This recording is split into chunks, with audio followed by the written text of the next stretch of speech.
Isang magandang gabi po sa bawat isa. Ito po muli ang inyong lingkod, Brother Paul Dito, pastor po dito sa Jesus Christ Baptist Church, and welcome po sa ating time in the Word. Tayo po ay nagpapasalamat sa Diyos muli sa biyaya niya, pag-iingat niya sa bawat isa sa atin, naging sa patuloy na probisyon sa ating mga pangangailangan, lalo na sa biyaya ng Diyos na laging sapat. At alam ho natin at sigurado ay nararanasan natin patuloy ang kamay ng Diyos na gumagabay, nag-iingat at nagsusustento ho sa atin. Well, ilan ho munang bago tayo dumako sa ating pag-aaral ngayong gabi, ilan ho munang mga announcements and reminders. Una ho ay kagaya nakita siguro ng iba sa inyo sa atin hong Facebook page post ay kanina hong tanghali ay hinatid na sa huling hantungan ang labi ni Brother Romy Borromeo. Sa biyaya ho ng Panginoon ay nakapagdaos ho tayo ng sandali ng luksang parangal at pag-aaral ng salita ng Diyos isang oras o isa't kalahating oras bago siya ihatid sa libingan at naihayag ang ebanghelyo sa mga mahal sa buhay, kamag-anakan ni Brother Romy. So let us be in prayer na nawa ay gamitin ng Panginoon ito para ho sa ikaliligtas ang mga kamag-anakan po ni Brother Romy at nawa ay pagpalain po ng Diyos ang pagkahasik ng kanyang mga salita. And then also, pupray natin patuloy ang Borromeo family. Mas lalo nilang kailangan ang prayers sa panahon na ito dahil kagaya ng patotoo ng marami, pagkatapos ng libing ay doon talaga mararamdaman yung quote-unquote pagkawala ng mahal sa buhay. So nawa ay patuloy nating ipanalangin sila at kung sa biyaya ng Diyos magkaroon tayo ng pagkakataon na ipahayag ang ating pagsuporta at maging ating pagmamahal sa kanila ay I would like to encourage you na gawin po natin yun. Isa po na announcements or isa pang announcements naman po tayo and reminders sa Friday ho ay meron tayong time in the Word, and pagkatapos noon I would like to encourage ang ating mga kapatiran to take part sa atin hong Friday night prayer meeting. Nawa ay talagang bigyan ng panahon, talagang makiisa sa pananalangin. Again mga kapatid, ito ay utos sa atin ng Panginoon, and I believe kung able tayo, may oras tayo, pero pinipili nating hindi makiisa sa gawain ng pananalangin nito, ay meron tayong kailangang pagsisihan sa harapan ng Diyos. So, nawa tayo magkasama-sama sa atin hong pulong panalangin. Kailangan natin ang Diyos. Hindi yung kailangan tayo ng Diyos. Kailangan natin. Yun yung pinapakita natin. And we go and come together in prayer. And also, ating gawain sa Sunday ay available na po or pwede na, allowed na, I should say, ang 10% ng attendance. So that's around 20 to 25 people. Nung Sunday, allowed na rin. And I would like to encourage again ang ating mga kapatiran. If we are able, pwede, kaya natin, at saklaw tayo doon sa pinapahintulutan ng gobyerno, I would like to encourage, do so. Be here at church. Christians need the church. Kailangan natin. Ganun dinisenyo ng Panginoon ang atin hong Christian life. So again, kagaya kanina, kung kaya natin, pwede tayo, pero pinipili nating hindi, nagkakasala tayo laban sa Panginoon. I would like to encourage you, una ay to repent. Sabi nga salita ng gawin upang tayo ho ay patuloy na magtapat sa Panginoon sa gitna ng pandemyang ito. Okay? So, nawa, yung mga bagay na ho yun ay maging magandang paalala ho sa atin and also an encouragement sa atin hong patuloy sa paglago sa pananampalataya. Well, tayo dumako sa isang panalangin ngayon. And speaking of prayers, nga ho pala, mga prayer requests ng ilang mga kapatiran natin. Please do pray for Brother Dave Paule. Tumitindi yung sakit na kanyang nararamdaman. So, pag-pray ho natin, Lord willing, na magbukas na ang clinic ng kanyang doktor and maging available agad yung Botox na treatment na kailangan niya para ho maibsan yung sakit. And then also si Sister Hope Hermia, pag-pray ho natin ang patuloy na paghilom ng maayos ng kanyang sugat, no, dahil sa operasyon. So nawa ay ilapit natin patuloy sa panalangin ang ating mga kapatiran po. Ayan. So ngayon po ay tayo ay manalangin. Let us pray. Panginoon naming Diyos, aming Ama sa langit, o muli Panginoon, kami po ay nagpapasalamat sa iyong biyaya, sa iyong kahabagan, namamangha sa iyong pagmamahal, kung paanong kaming mga makasalanan, madumi, hindi karapat-dapat, ay minahal mo at ibinigay mo ang iyong bugtong na anak upang siya ang maging pampalubag loob para sa aming mga kasalanan. O Panginoon, kailangan namin ng mas malalim, kailangan namin ng mas malawak, kailangan namin ng mas malaki pa na pangunawa sa dakilang kaligtasan, upang lalo kaming itulak sa mas mainit na pagmamahal, masipag na kabanalan, seryosong pamumuhay bilang Kristiyano. Kailangan namin, O Diyos, sadyang nandiyan ang hatak ng sanlibutan, ng presensya ng kasalanang nakatahan pa sa aming mga laman. Tunay sinabi ng awitin, prone to wonder, Lord, I feel it. Prone to live the God I love. Inaamin namin, kahinaan namin sa mga bagay na ito. Kailangan namin ng iyong biyaya. Lord, also, I pray na ikaw, Panginoon, ang kumilos at magpaalala sa mga mananampalataya na naging kaugalian na ang pabayaan ang pagkakatipon. Mahabag ka po. Mahabag ka po. Tawagin mo sila sa pagsisisi, O Diyos. Nawa, O Panginoon, sila po ay lumapit sa iyo. Nawa, tumingin sa iyo at gawin ang iyong kalooban.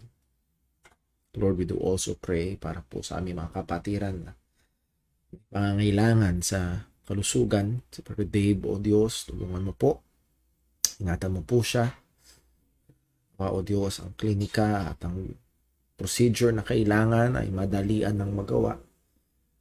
At awa, Panginoon, sa gitna ng hirap at sakit sa pisikal, ay lalo itong magtulak papalapit sa iyo. Also, Sister Hope, ikaw pong patuloy na kumilos at gumawa sa kanyang puso at kaisipan, lalong lumalim, lalo pang lumalim sa relasyon sa iyo. O Panginoon, mahabag ka rin po sa aming gobyerno, sa aming mga pamunuan, sa pagharap sa pandemya. Tulungan mo po at bigyan ng wisdom. Nawa, O Diyos, ay patuloy nilang magampanan ang iniatang mong responsibilidad sa gobyerno dito sa lupa. Muli, Panginoon, sa aming pag-aaral, hingi namin ang iyong habag, ang iyong liwanag, karunungan. Nawa, O Diyos, ay hindi lamang kami mapuno ng impormasyon, kundi ito ay maging kagamitan sa kadagdagan ng aming pananampalataya at patuloy na ikuhubog namin sa wangis ng aming Panginoong Hesukristo. Tulungan mo kami na hindi lamang maging tagapakinig, kundi maging tagatupad ng iyong mga salita. Lahat ng ito ay dalangin namin sa ngalan ng aming Panginoong Hesukristo. Amen. Okay, so tayo ho ay dumako sa ating pag-aaral ngayong gabi. At ito yung ating slide. We are on lesson number 10 ng ating hong lesson about evangelism. At nawa ho, tayo ay patuloy na natututo sa bagay ho na ito. And we are magiging mabagal tayo sa pag-aaral, but I hope ay nagiging maliwanag yung ating mga pag-aaral ho sa mga lessons ho na ito. Okay, so we welcome questions. Kung meron ho mga katanungan, please send them. Padala nyo ho, pwede nyo kong i-text, pwede nyo kong tawagan, pwede nyo i-comment ho sa ating comment section sa baba. Pagkatapos ho ng ating hong time in the Word, and we will try to answer those questions as far as we can. So muli, I welcome po ang mga katanungan. So let's go to our review. Pinag-aralan ho natin ang New Testament concept ng evangelism. Paano ba ang soul winning pagdating sa bagong tipan? Ano ba ito? So we define evangelism as the work of God in using Christians to communicate the gospel message to men and women as sinners with a view to their conversion under the mandate of the church. So meron tayong 6 na sub-headings or sub-points dito. It begins with God, instrumentality of Christians, centrality of the message. So yung 3 na nating napag-aralan. And ngayong gabi sisimulan natin yung pang-4, the sinner status of the hearer. And then meron yung intent or yung goal of conversion and agency of the church. So reviewin natin mabilis. It begins in God. Evangelism is the work of God. Isang napakagandang talata at I very much appreciate itong talatang ito sapagkat encapsulate dito, nalalaman dito yung napakagandang katotohanan. Ang sabi ni Pablo sa 2 Thessalonians 2 verse 13, "But we are bound to give thanks always to God for you, brethren, beloved of the Lord, because God had from the beginning chosen you through salvation, through sanctification of the Spirit and belief of the truth, whereunto He called you by our gospel to the obtaining of the glory of our Lord Jesus Christ." At dito makikita natin ang dalawang magandang katotohanan when it comes to God's work in salvation. Una, we see God's choice of particular people unto salvation, ang paghihirang ng Diyos ng mga partikular na tao. God hath from the beginning chosen you to salvation. So it starts with God's election and then God's effectual call of those He has chosen to salvation. Verse 14, whereunto He called you by our gospel. And in context, ang kausap dito ay mga ligtas, and ang assumption that call of God is an effective call. He effectively called people to salvation. Tinawag niya ng epektibo at sila ay tumugon at naligtas. At ginamit ng Diyos yung sinabi dito ni Pablo, by our gospel. So that word by, ang ibig sabihin is instrumentality, by means of, ito yung kaparaanan. So tinawag sila ng Diyos sa pamamagitan ng pangangaral ng Ebanghelyo. So just pinapakita yung napakagandang involvement ng Panginoon sa kaligtasan, and it's even from the beginning. Bago pa ang Genesis 1:1, God is already at work and planning ang atin hong kaligtasan. Again, some important truths. Nandiyan yung katotohanan ng pagpili ng Panginoon at hindi ito pambuhos sa apoy ng evangelismo, kung hindi ito ay pagbibigay pa ng dagdag na init, motivation and hope for gospel proclaimers. God's love for sinners is the fire for evangelism. Ating tignan yung pagmamahal ng Panginoon. Ating tignan yung kagustuhan ng Panginoon na maligtas ang lahat. And then next is the Trinity's role, God's role in evangelism. The Father planning, the Son redeeming, and the Spirit applying. And the challenge is this: let us cultivate a God-centered evangelism in message, motive, and method. So tingnan naman natin yung pangalawa, instrumentality of Christians. So yes, it is the work of God in using Christians. Again, very familiar verse, 1 Corinthians 3 verse 6, "I have planted, Apollos watered, but God gave the increase." So nahandoon yung pagiging instrumento ni Paul na nagtanim, ni Apollos na nagdilig, pero ito'y nakasalalay sa Panginoon. Ngunit na kailangan nating makita pa rin, there is an essential place for the actual efforts of believers in pursuing God's work in evangelism. So, hindi ito basta na lang. Kailangan pag-inamin, kailangan pagsumikapan, kailangan pagbutihin, pero sa kabila ng lahat ng iyon, nakadepende sa Diyos na magpapalago. Nakadepende sa Diyos. Parang ang magsasaka. Well, pwede ka magtanim, gamitin mo ang pinakamainam na patabay, ayos ang pagtatanim, talagang iayos yung bukit na pagtataniman, ihanda ang lahat ng yon, do all the proper methods na magiging kapaki-pakinabang, pero at the final ay aasa pa rin sa Diyos na magbibigay ng paglago, na magbibigay ng increase. So, sabi nga ni John Piper, that's diligent dependence. Ano ho? Diligence, pero hindi tayo nakaasa sa ating kasipagan kung hindi sa Diyos na magliligtas. Nakita natin, God ordinarily uses human agents. So, ordinarily, gumagamit ang Panginoon ng mga tao, and then letter B, ang mga tao na usual na ginagamit ng Panginoon ay walang iba kung hindi ang mga Kristiyano upang ang Ebanghelyo ay ihatid sa iba. Number one, number one, verbal witness is an essential element in evangelism. Nakita natin sa maraming talata sa Biblia na doon yung involvement ng paghahayag, inihahatid ang ebanghelyo, at pangunahing gagamitan is yung verbal witness. Number two, communicating the gospel involves a whole range of presentations. Iba't ibang kaparaanan.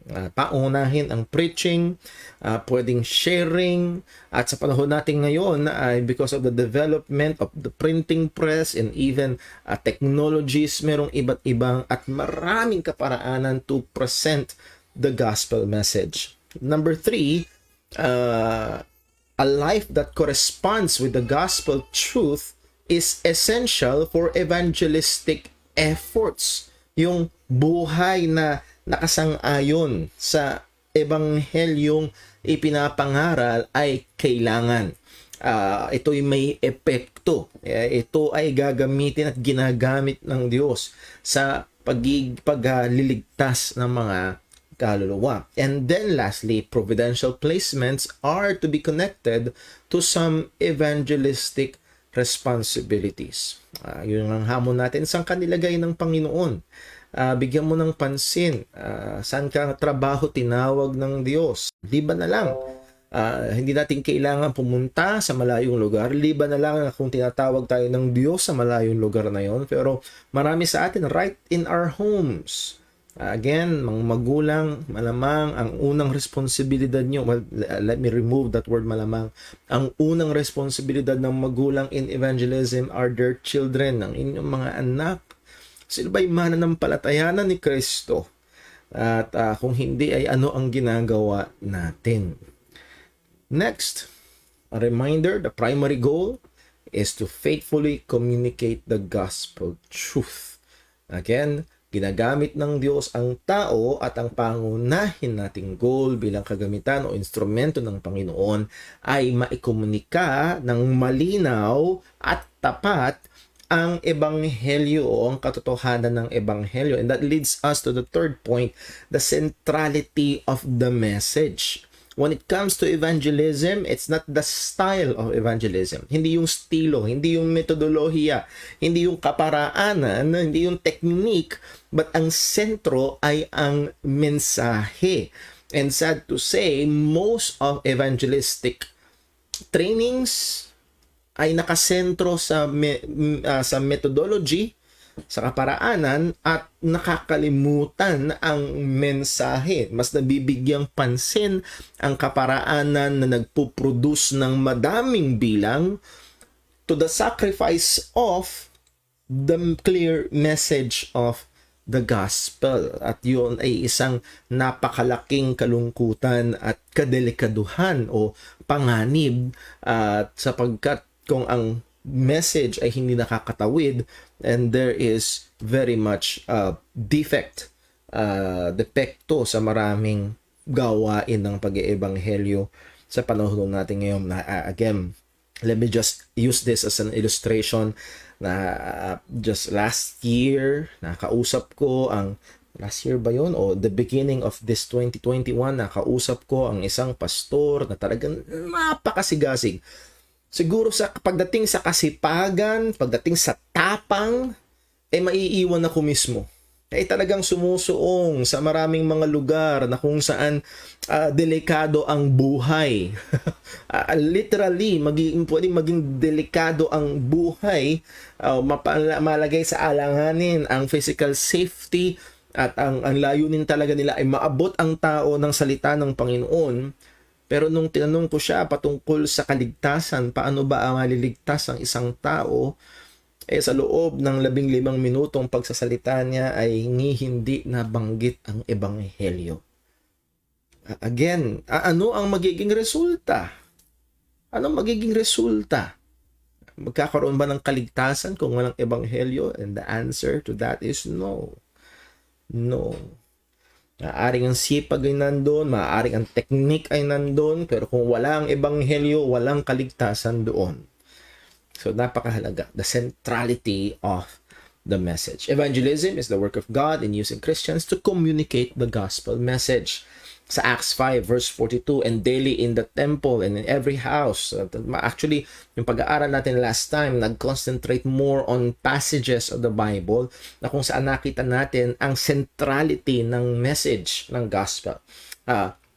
Daily in the temple, they cease not to preach and teach Jesus Christ. Sa ibang translation, that Jesus is the Christ. So that is their teaching, that is their preaching. Yun yung tinuturo nila, yun yung pinapangaral nila na si Jesus, ang taga Nazareth, siya nga ang Kristo, siya nga ang Mesiyas. Again, nandun to, nakasentro ito sa person and work of the Lord Jesus Christ. None other than the gospel, ang ebanghelyo. Yun ang sentro. Romans 1:16, familiar verse, for I am not ashamed of the gospel of Christ, for it is the power of God unto salvation to everyone that believeth, to the Jew first and also to the Greek. Binibigyan natin laging diin ang kapangyarihan ng Diyos sa ikaliligtas ay ang ebanghelyo. At kung absent ang ebanghelyo, walang kaligtasan. That is the point. Sentro ang ebanghelyo. Galatians 1:6, I marvel that ye are so soon removed from him that called you into the grace of God unto another gospel, which is not another, but there be some that trouble you that would pervert the gospel of Christ. So ang sabi ni Pablo sa mga taga-Galacia, akin namamangha, para bang ang bilis niyong matangay sa ibang ebanghelyo, pero walang ibang ebanghelyo, kundi merong mga nagpipilipit sa ebanghelyo. At anong ginagawa nila? Nagdadagdag sila sa ebanghelyo. Sabi nga ho ni Pablo, isa sa mga dinusubukan nilang idagdag ay circumcision. At to compromise that, ang sabi, let's just read verse 2, behold, I Paul say unto you, if ye be circumcised, Christ shall profit you nothing. And just read the other verses. Ang punto ay ito, kapag dinagdagan mo ang ebanghelyo, Christ shall profit you nothing. Ano ho? Walang magiging pakinabang, walang kaligtasan. So, punto ay ito, to compromise the message of the gospel is to be an enemy of the gospel and to lead people to damnation. Kapag kinumpromiso, kapag pinilipit, kapag dinagdagan, kapag binawasan, just like Acts chapter, 1 Corinthians chapter 15, binawasan ng resurrection. Well, kung hindi nabuhay muli si Jesus, walang kwenta ang pangangaral, walang kwenta ang pananampalataya, kayo ay nasa inyong kasalanan pa. So, addition and subtraction from the gospel will lead to damnation. Magdadala sa kapahamakan sa mga tao. So, kailangan natin na talagang masentro. Kailangan natin na maging maliwanag ang ebanghelyo kapag pinipresenta natin sa iba. Sa Acts 15 verse 1, ito yung kanilang dinadagdag. And certain men which came down from Judea taught the brethren and said, except ye be circumcised after the manner of Moses, ye cannot be saved. So, hindi nila dinedeny na si Kristo, pero kailangan mong dagdagan. Kailangan iidagdag to be saved. Well, sad to say, sa panahon natin ngayon, ang ibang evangelistic approach ay ito, except ye pray the sinner's prayer, ye cannot be saved. Again, paulit-ulit, I'm not against praying, but what I'm against is twisting the gospel. Ang nilalabanan ho natin, kagaya nung nilalabanan ni Pablo sa Galatians, ay kapag dinadagdagan na, kinokompromiso na, pinipilipit na ang ebanghelyo. At itong hindi na ang ebanghelyo ang kapangyarihan ng Diyos sa kaligtasan, kung hindi isang sakramento na, isang gawain na ng tao. Again, madalas na susumpungan sa maraming mga evangelical churches ay ang tinatawag na sinner's prayer. And we have seen an example of that. Pastor ng isa sa pinakamalaking church sa Amerika. Sa bandang huli lagi nung video ng preaching niya ay tinatanong niya ang tao kung alam mo na ba kung saan ka pupunta pag namatay ka. Well, kung hindi pa, sumunod ka sa panalangin ito. At again, sasayin yung sinner's prayer, sasabihin niya, kaibigan, kung pinag-pray mo to, naniniwala kaming na born again ka na. Wow! Kung pinag-pray mo to, na born again ka na. And again, thousands, if not millions, ang nanonood noon at sumusunod sa panalangin yun. At pag napaniwala sila na born again na sila just because of following that prayer, yun ay maghahatid sa napakatinding kapahamakan. Acts 16:31, and brought them out and said, Sirs, what must I do to be saved? Ang sagot ng maraming mga evangelistic techniques, accept Jesus in your heart and you will be saved. Tanggapin mo si Jesus sa puso mo at maliligtas ka.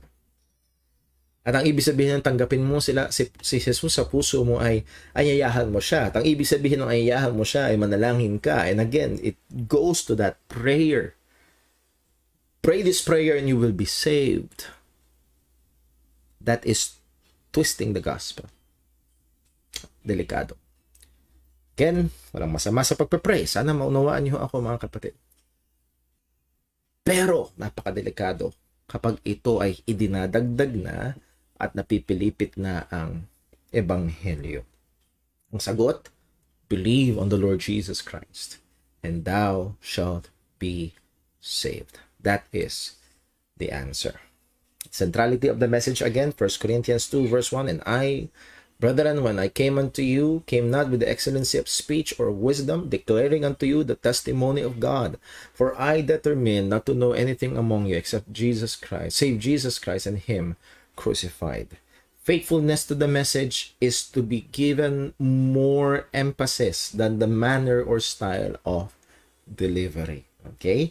So, yung mensahe ang mas kailangan bigyan ng pansin, yung katapatan dun sa mensahe at hindi yung style ng delivery. Again, nakita natin nung una, merong lugar for actual efforts. Pero kung titimbangin yung katapatan sa mensahe o yung effort, mas matimbang yung katapatan sa mensahe. And no effort, no technique will make up kung nakompromiso ang mensahe ng ebanghelyo. So let us be very, very watchful. Challenge and reminders, let us be very careful not to substitute a method or form of evangelism to be the means or power of God to save sinners.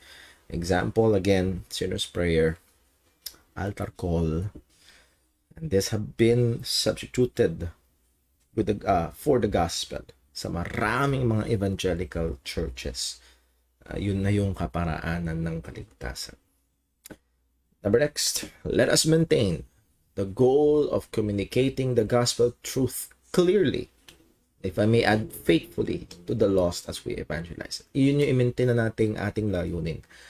Maihatid, maipaunawa ng malinaw at tapat ang mensahe ng ebanghelyo. Sino man ang ating kausap? Kausapan natin na isang 5-year-old na bata, kausapan natin ay isang 95-year-old na matanda, kausap man natin ay isang tao na illiterate, or kausap man natin ay isang taong propesor ng isang prestihiyosong universidad, ang goal pa rin natin ay hindi nagbabago, ay maikomunika ng malinaw at tapat ang ebanghelyo ng kaligtasan.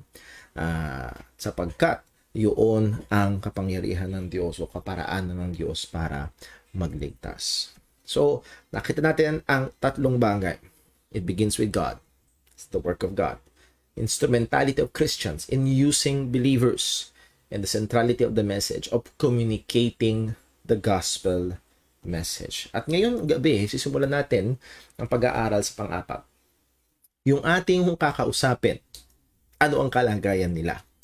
Yung ating babahagian ng ebanghelyo ano ba yung totoong kalagayan nila. So number 4, their status is they are sinners. Ang kanilang estado, ang kanilang kalagayan, kondisyon, sila ay makasalanan. Now, ito ngayon ang problema. Anong ibig sabihin kapag sinabi natin na ang tao ay makasalanan? Again, yung ating definition, evangelism is the work of God in using Christians to communicate the gospel message to men and women as sinners. So what do we mean when we say they are sinners? Isa sa mga key passage, napakahalaga ng bagay ho na sinabi ni Jesus dito. Mark 2 verse 17, when Jesus heard it, He said unto them, they that are whole have no need of the physician, but they that are sick.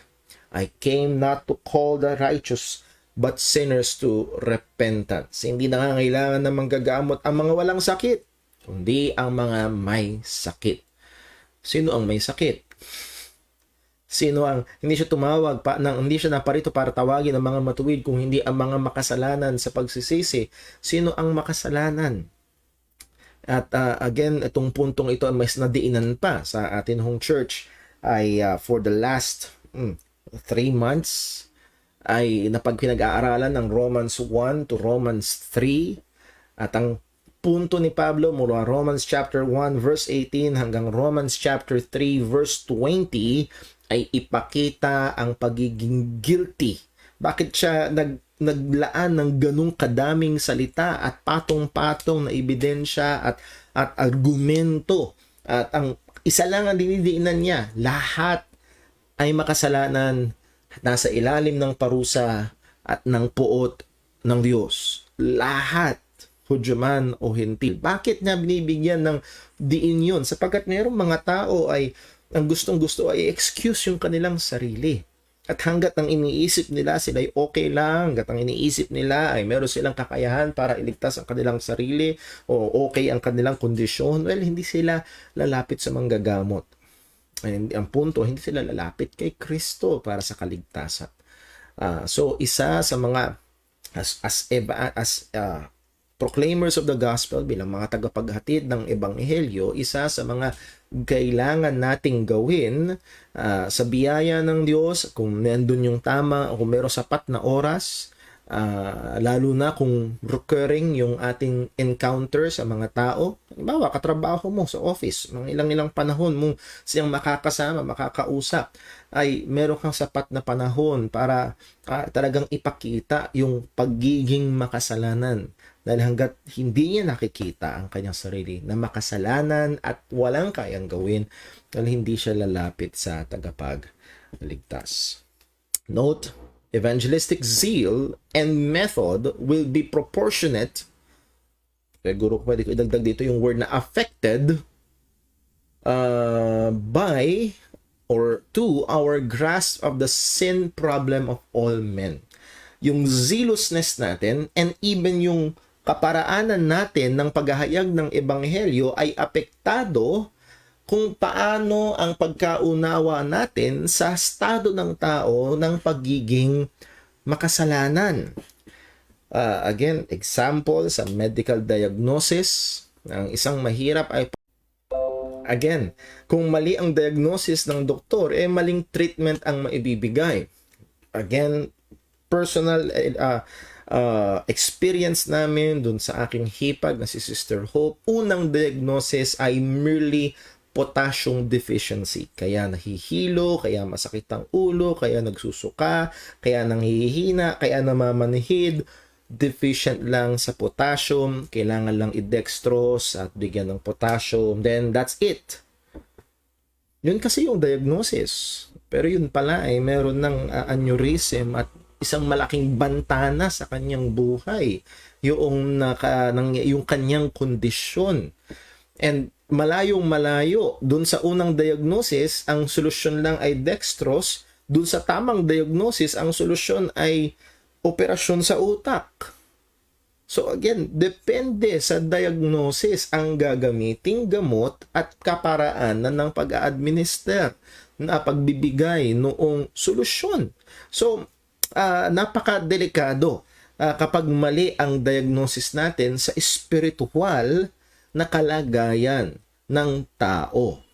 Mayroong mga tao, kanilang paniniwala, and ito ang talamak na talamak sa media. Ito ang talamak na talamak sa mga palabas sa telebisyon. Kaya nga ho, mga magulang, kailangan nyo ding pakaingatan ng inyong mga anak o maging inyong mga sarili kapag nanonood kayo ng maraming mga teleserye. Sapagkat sa maraming teleserye, yung una na nahandyan, nahandun pala. Yung unang nahandoon ay yun yung madalas na binibigyan ng pansin. Men are basically good. Mabait ang tao. May busilak na puso. Yung madalas na pinoportray. Or kung hindi man, men are good but with some problem. Good pero may konting problema, hindi perpekto.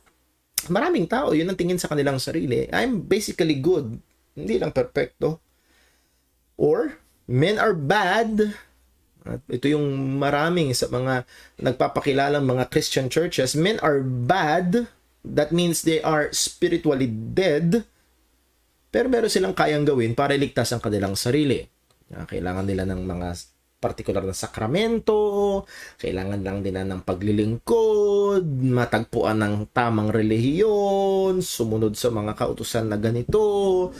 So, yes, may problemang spiritual, may makasalanan siya, pero meron siyang kayang gawin para iligtas ang kanyang sarili. And lastly, and what I believe is to be biblical, men are spiritually dead and are totally unable to do anything to save themselves. So, nasan dito? Ano ba ang kalagayan ng kausap natin? As I've said, ayon sa Biblia, yung panghuli. Ito yung estado ng mga taong kausap natin. They are spiritually dead at wala silang kayang gawin para iligtas ang kanilang mga sarili. At didiinan natin yung isa sa mga bagay dito sa mga susunod nating pag-aaral, wala silang kayang gawin. Kahit ang pagsampalataya ay hindi nila kaya. And again, so many napakadaming kaparaan ng pag-eebanghelyo sa panahon natin ngayon ay nakadesenyo na may kayang gawin ng tao, kaya niyang magdesisyon. At ang punteriya ay yung desisyon na yun. At pag siya'y nagdesisyon na sumunod sa panalangin, nagdesisyon na mag-forward, that's it. So again, ano man ang aking personal na conviction, walang saysay ito kung hindi ito ang sinasabi ng salita ng Diyos. So anong gagawin natin? Titignan natin ang salita ng Panginoon as we will see. The chief source or basis about the true spiritual state of man is not psychology, philosophy, physiology, or sociology. We must go to God's revelation, the scriptures. So, hindi yung iba't ibang mga branches of studies about sa tao and behavior ng tao, kung hindi ang ating pupuntahan ay ang salita ng Panginoon. Ano ba ang nire-reveal ng salita ng Diyos patungkol sa tunay na kalagayan na espiritual ng tao na nangangailangan ng ebanghelyo? So, tingnan natin ng ilang mga passages. Familiar passage, Genesis 6:5. And God saw that the wickedness of man was great in the earth, and that every imagination and the thoughts of his heart was only evil continually. Again, it's either we take it or not. Ito yung description ng Diyos sa tao. So, hindi natin layunin na expound ang mga verses na ito just to point out ano ba ang tindi. Muli, kung masakit ang ulo, pwedeng biogesic, pero may mga sakit ng ulo na ang kailangan ay operasyon.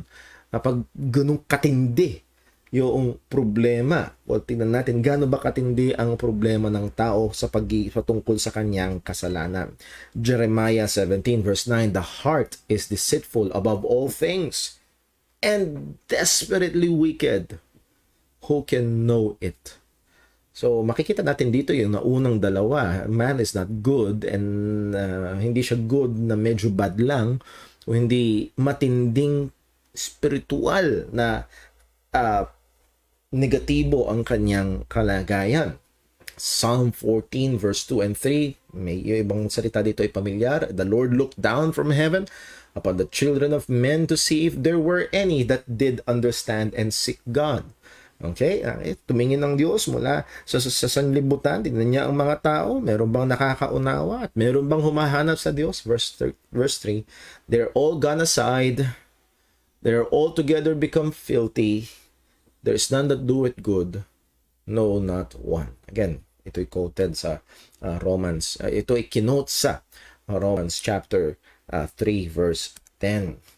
Romans 3 verse 9, what then? Are we better than they? No, in no wise. For we have before proved, both Jews and Gentiles, that they are all under sin. So again, sa Romans 3, Paul is laboring na talagang ipakita, Hudyo man o Hintil are all under sin.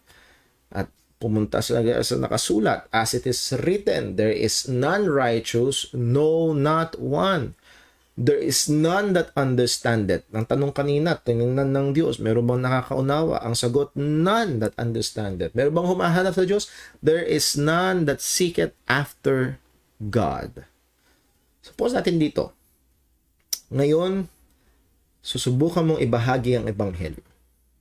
Sangayon sa salita ng Diyos, ang taong kausap mo ay isang makasalanan. At ang sangayon sa verse 11, hindi niya hinahanap ang Diyos. Actually, makikita sa mga susunod na pag-aaral, hindi lang siya basta hindi niya hinahanap, hindi lang siya basta walang pakialam. Actually, siya ay merong negatibong pananaw patungkol sa Diyos at sa mga bagay patungkol sa Panginoon. As we will see later, maybe Lord willing sa Friday sa atin pong pag-aaral. Verse 18, there is no fear of God before their eyes. So, hindi tayo magtataka kung ganong kadami mga tao ang sinubukan mo na alukin, na ibahagi ang ebanghelyo sa kanila. Mas gugustuhin pa nila ang mga makamundong bagay, pero aayawan nila ang ebanghelyo. Aayawan nila ang pag-aaral ng salita ng Panginoon. Kapag ikaw ay naglabas ng pagkain, talapit ang mga tao, pero pag ikaw ay naglabas ng Biblia, nawawala ang mga tao. So, no man seeketh after God. So, ito yung sitwasyon, hindi lang ng iilan, kung hindi lahat ng mga tao na hindi ligtas, relihiyoso man o hindi. At ito yung mga tao susubukan natin abutin ng ebanghelyo. At kung sinasabi mo sa sandaling ito, naku, Brother Paul, parang napakahirap yata. Yes! Brother Paul, parang, paano to? Paano natin gagawin to? Paano ibabahagi ang taong sa hindi nakakaunawa, hindi humahanap sa Diyos, walang takot sa Diyos? Yun na nga. Gabalik tayo sa point number 1. It begins with God. At ang tanging pag-asa natin ng positibong resulta wala sa atin kung hindi nasa Diyos. So, huwag nating bibitawan yung mga nakaraan nating napag-aralan. Kundi, yun ay pagsamasamahin natin para makakuha tayo ng mas buong pananaw kung paano nga ba itong paghahayag ng ebanghelyo na kung saan tayo ay tinawag ng Diyos na gawin ito. Number next. So, sinner. Anong ibig sabihin ng pagiging sinner? Isa sa mga ibig sabihin nito ay yung ating kakausapin, actually lahat ng tao kabilang tayo at lahat ng tao ang ating babahagian ng salita ng Diyos ay may tinatawag na original or sa ibang theological works ay tinatawag na inherited sin. Yes, admittedly, this is a much disputed and misunderstood doctrine. Maraming hindi nag-a-agree dito. Maraming ang tingin dito ay unfair. Maraming wholesale na tinatanggihan ang doktrina ng original sin. And again, kung hindi biblical, tatanggihan natin. Pero kung nasang-ayon sa salita ng Diyos at ito yung kalagayan ng tao, well, anong gagawin natin kung hindi ating tatanggapin at titignan at uunawain sang-ayon sa revelasyon ng salita ng Panginoon? And nakakalungkot, there are even evangelicals that deny this truth na inihahayag ng walang original sin. Ano ho? And marami nga ho ay isa sa mga dahilan ay dahil hindi nila naunawaan ng wasto kung anong ibig sabihin kapag sinabing original sin. So what does original sin mean? The doctrine of original sin or inherited sin deals with the manner by which the sin of Adam affected the whole of humanity. Pag sinabi nating original sin, ang binibigyan natin ng pansin dito ay paano ba nakaapekto ang kasalanan ni Adan sa buong sangkatauhan. Okay, yes, kasalanan ni Eva at Adan, pero in the biblical presentation, ang binibigyang diin ay si Adam because Adam was the representative of whole of humanity. Okay? So, bilang representante ng lahat ng sangkatauhan, yung kanyang ginawa, just for your better understanding, kulang itong analogy na ito. Pero halimbawa ang ating presidente ay biglang pumirma ng deklarasyon ng pakikipagdigma laban sa China. Pwede ba nating sabihin, teka muna, hindi naman ako pumirma doon. Hindi, siya nga yung presidente natin, representante natin siya. At ang buong Pilipinas, in that way also, maunawaan natin na si Adam ay representante nating lahat at siya ay nahulog sa kasalanan. At ang tanong, ano ang epekto nito sa atin bilang mga tao? So yun ang binibigyang pansin ng doktrina ng orihinal o minanang kasalanan. How did the sin of Adam affects us? No, number one, meron dalawa. Pero tignan natin at sa panahon na meron tayo, dalawa lang ang ating titignan. Number one, inherited guilt. Isa sa mga epekto ng kasalanan ni Adan ay meron tayong minanang pagiging makasalanan. Not just yung ating gawi, kung hindi yung ating estado. We are guilty because of Adam. We are counted guilty because of Adam's sin. Let me quote Wayne Grudem. Ang sabi ni Wayne Grudem sa kanyang systematic theology, all members of the human race were represented by Adam in the time of testing in the Garden of Eden. As our representative, Adam sinned and God counted us guilty as well as Adam. So, ito yung isa sa mga katotohanan. And maaaring ngayon pa lang ay parang bumabalalak na ito sa ating lalamunan. Parang hirap lunukin to, Brother Paul. At tinuring akong guilty kung dahil kay Adan. Para yatang unfair yun, Brother Paul. Tinuring akong guilty dahil kay Adan yung ginawa niya. Wala pa naman ako noon. Well, wait lang. Tignan natin.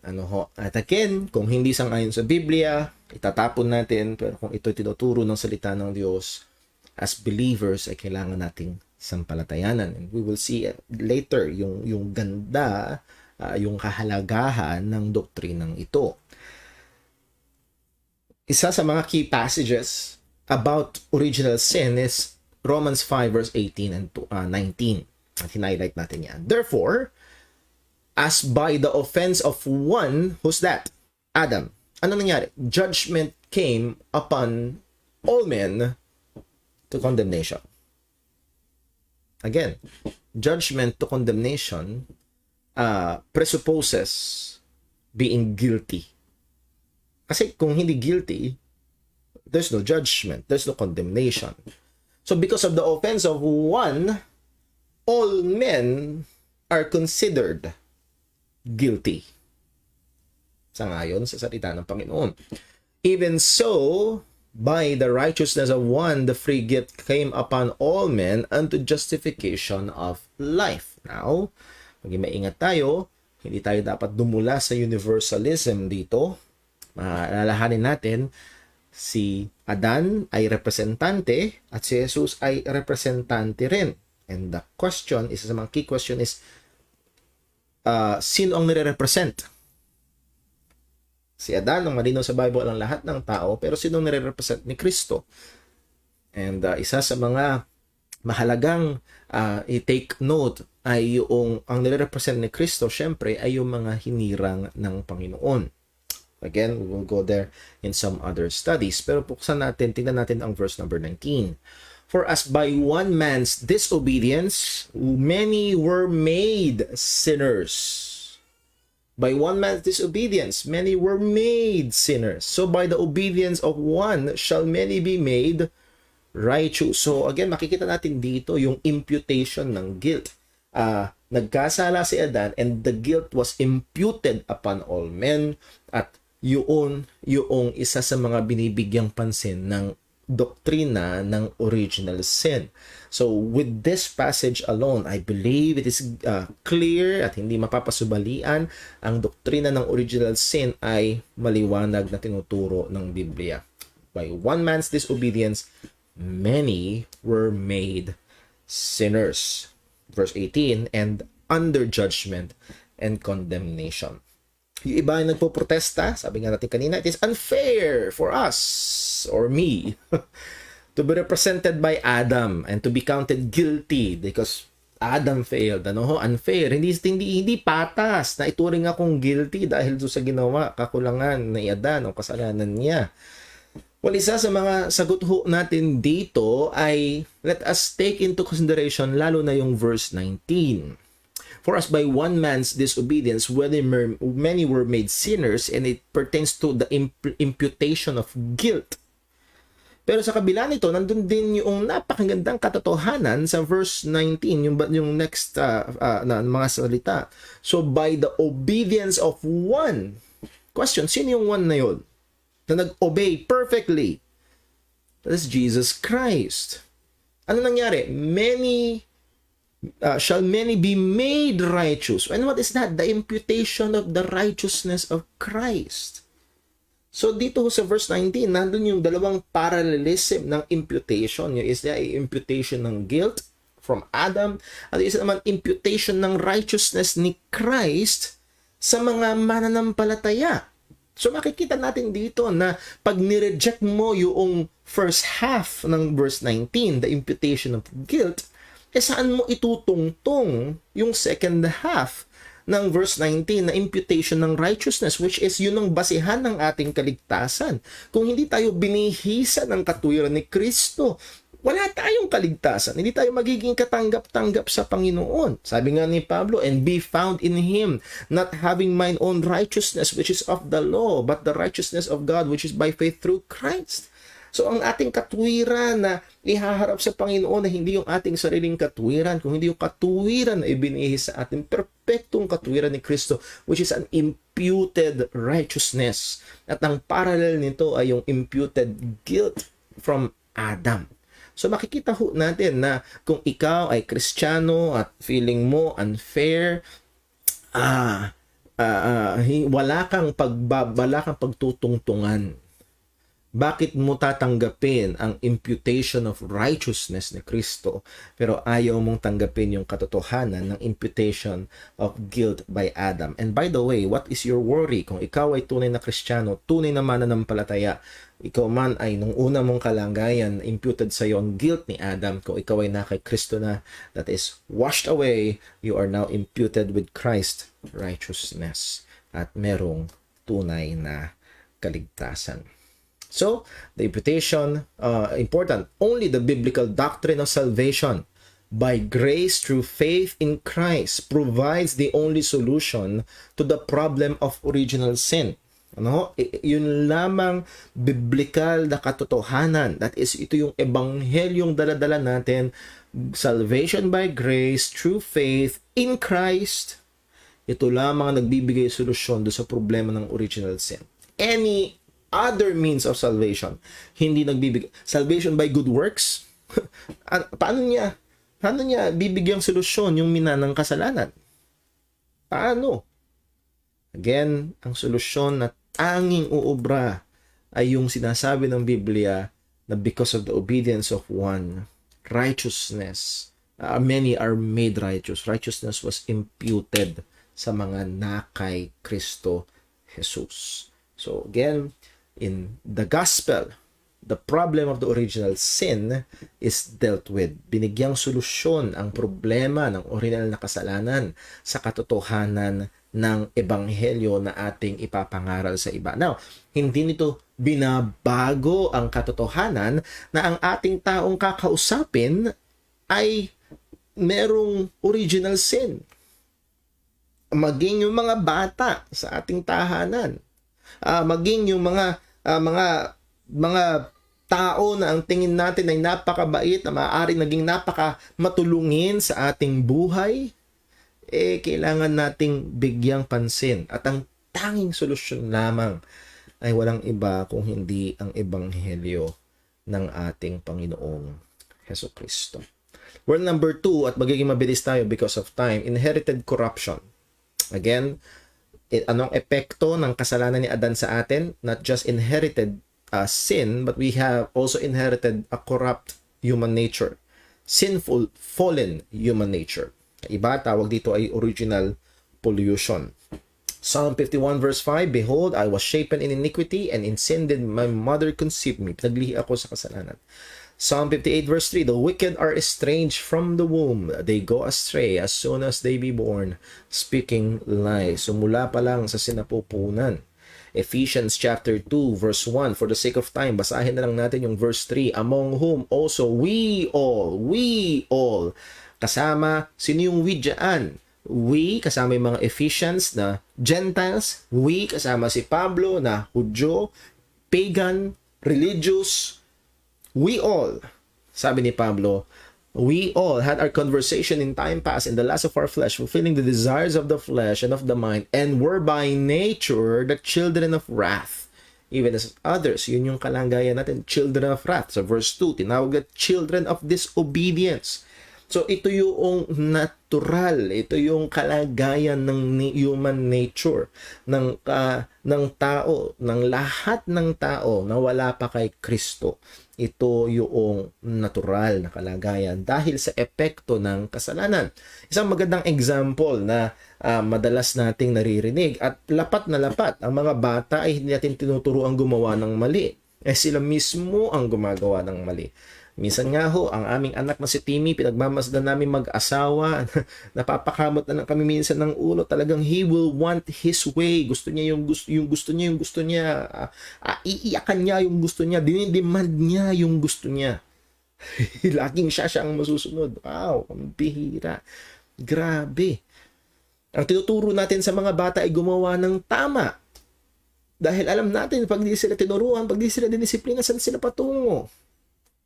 Yun yung natural ng bata. Because of the effects of sin, there is inherited corruption. So, inherited corruption, ito yung epekto ng kasalanan. Inherited guilt and inherited corruption. Anong punto? As we go out and evangelize, this is the spiritual condition of the unsaved people we will be dealing with. Una, nandun ang epekto ng kasalanan. May minanang pagiging makasalanan at may minanang korupsyon ng pagiging makasalanan. And next time natin sa salita ng Panginoon sa Friday, we'll expound more doon sa inherited corruption. Anong epekto nito sa tao? At isa sa mga katotohanan na hindi maitatanggi ay tinatawag na total or radical depravity ng tao na epekto ng kasalanan. Yung sinabi ni Pablo, walang humahanap sa Diyos. Walang nakakaunawa. Wala nga ba? Bakit meron?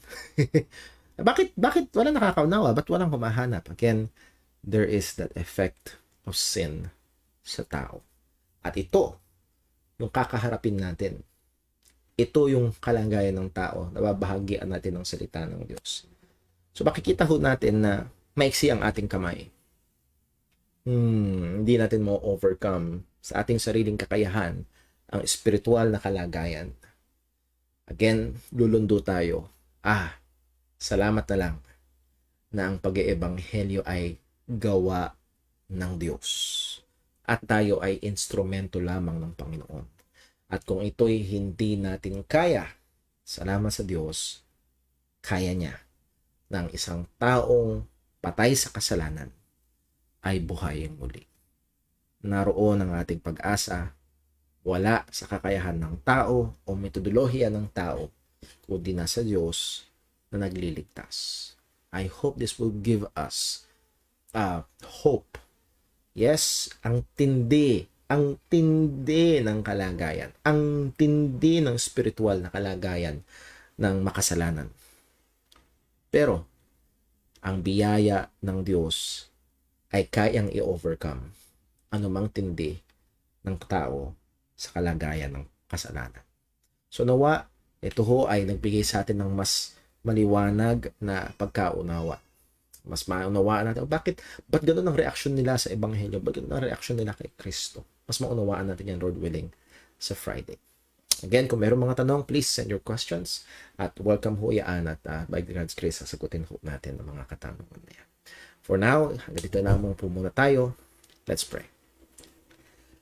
Panginoon naming Diyos, aming Ama sa langit, salamat po sa iyong mga salita na aming patuloy na gabay, patuloy na pagtatama, patuloy na basihan namin ang aming pananampalataya.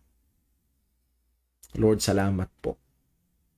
Nakikita namin dito ang tindi, ang grabing kalagayan namin nung kami ay wala pa kay Kristo. Patunay nga kami patay sa kasalanan, may minanang kasalanan, at apektado ng kasalanan ng aming buong pagkatao, polluted kasalanan ng buong pagkatao. At salamat o Diyos dahil ikaw ang kumilos, ikaw ang nagbukas ng aming puso, ikaw ang nagbigay ng buhay, ikaw ang nagpanganak muli, ikaw ang nagligtas. Salamat po o Diyos sa mga instrumento, mga kaparaanan, oo, mga taong iyong ginamit. Ngunit lahat ng papuri ay sa iyo na ikaw ang kumilos upang kami ay magkaroon ng totoong kaligtasan. And Lord, ito rin yung aming pag-asa. Ito rin ang aming tutungan sa aming pong gawain ng paghahayag ng Ebanghelyo. Tulungan mo kami. Kami tumitingin sa iyo na kayang magligtas. Ama, muli ikaw po ang maitaas sa lahat ng ito. Tulungan mo kami at bigyan mo kami ng tapang, karunungan, oportunidad na Ebanghelyo ay maihayag sa mga taong aming nakakasalamuha. Ilayo mo kami sa karuwagan, ilayo mo kami sa pagiging mahiyain, tulungan mo kaming maging maparaan at matalino, matapang, lalo't higit, titiwala sa iyo. Ingatan mo kami sa buong magdamag na ito, O Diyos. Alalahanin mo po ang aming mga kapatiran na nandoon ng maraming mga pangangailangan. Nawa, O Diyos, patuloy kang maluwalhati sa lahat ng aming mga buhay. Dalangin namin ito lahat sa ngalan ng aming Panginoong Jesus. Amen. Again mga kapatid, I hope sa Friday ay magkasama-sama po tayo sa atin hong time in the Word, and also sa atin hong prayer meeting ay atin hong tayo sama-samang manalangin para sa bawat isa. God bless po. I love you all and I miss you all. Good night and God bless.